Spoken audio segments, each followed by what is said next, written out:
Et le temps de se déplacer à table, on va regarder une très très belle archive de vous, Jane Fonda, justement. C'était en 89, en France, sur le divan d'Henri Chapier.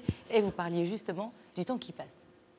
On pardonne beaucoup moins bien aux États-Unis la vieillesse chez les femmes qu'en France, par exemple. Oui.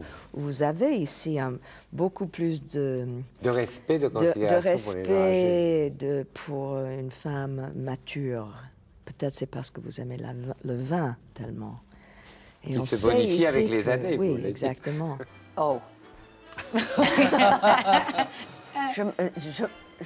I don't remember at all doing that. C'était sur une vieille émission. Le journaliste s'appelle Henri Chapier.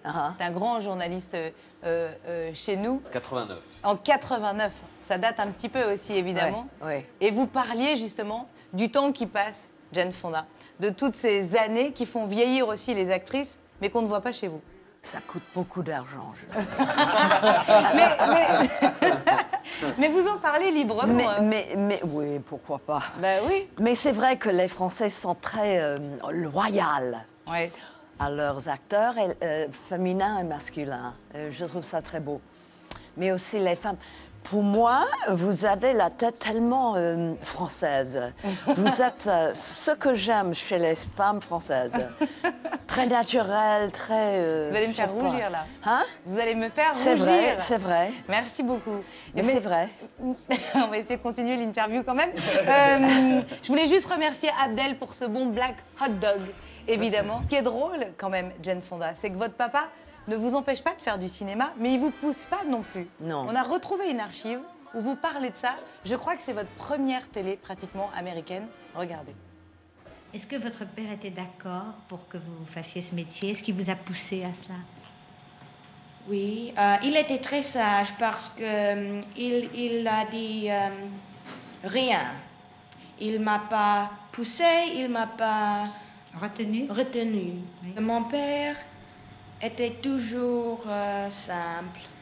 Oui. Nous avons vécu à Hollywood, mais très loin de la ville. Nous avons habité en ferme. À la ferme, Jane Fonda, il n'empêche que vous avez continué quand même votre carrière. Parce que je ne pouvais pas trouver autre chose à faire. C'est vrai? Oui. C'était par défaut, on dit? Oui, par défaut. Oui.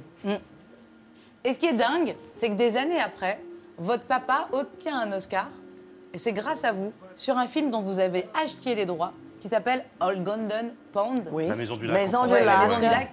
C'était très beau comme film. Hein? Magnifique histoire quand même, quoi. Quelque part. J'avais beaucoup de chance de pouvoir tourner avec lui dans ce film à la fin de sa vie, dans les rôles un peu parallèles à la réalité. Exact. Le rapport entre le personnage était un peu vrai, quoi. Ouais, c'était une fille qui s'engueulait beaucoup avec son père et avec sa mère, Catherine Hepburn. Avec Catherine Hepburn, magnifique. Magnifique. Oui. Vous avez reçu 2 Oscars quand même dans votre vie, Jane Fonda. Le monde entier connaît votre visage. On est allé voir un expert du cinéma. Il nous parle de vous. Il s'appelle Laurent Veil. Vous le connaissez peut-être. Il travaille pour Canal+. Écoutez ce qu'il a à vous dire. Elle a une filmographie qui est imposante. On achève bien les chevaux, Clout, La Maison du Lac, bien sûr, avec son père, Henri Fonda. On sent qu'elle prend beaucoup de plaisir. Je me demande même si c'est pas le maître mot de sa carrière, c'est le plaisir. C'est-à-dire que même dans des films difficiles comme On achève bien les chevaux, je pense qu'elle n'a jamais perdu ça de vue, de prendre du plaisir dans ce qu'elle faisait. On continue à prendre du plaisir dans le métier que vous faites? Oui, à un moment donné, il y a presque 15 ans, je trouvais plus de plaisir. Alors j'ai quitté le métier pendant 15 ans, mais je retrouvais à 65 ans, ce qui est difficile à Hollywood, de revenir à 65 ans. Et maintenant, Même quand on s'appelle Jane Fonda, c'est compliqué de revenir à 65 ans à Hollywood. Oui, mais bien sûr. Oui, mais maintenant, je travaille beaucoup et ça m'amuse beaucoup. Dans les drames et les comédies. Je viens de jouer Nancy Reagan. C'est vrai? Oui. Ah, dans un film de qui? Lee Daniels, qui vient de mise en scène le film Paperboy. Bien sûr. Vous avez entendu parler de ça? Avec Nicole Kidman, entre autres. Très choquant. Il vient de sortir en France. Oui. Super film, avec Zac Efron. Alors, le film s'appelle The Butler.